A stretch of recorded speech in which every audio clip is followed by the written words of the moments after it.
endurance racing. It's multi-class racing, many different categories. This is the top category in terms of it's the fastest car out there.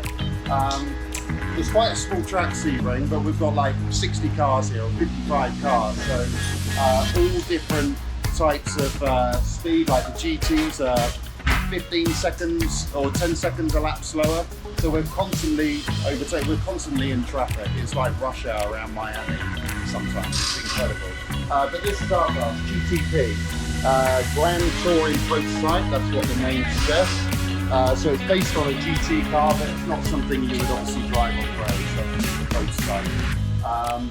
So you've got GTP, you've got LMP2, which is also a prototype, which is slightly slower than this. And then you've got two categories of GT racing.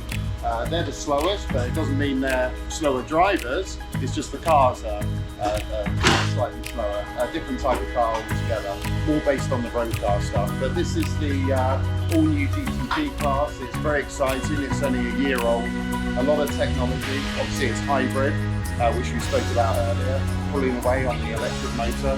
Really, really cool. We have a bit of hybrid assistance somewhere out there as well.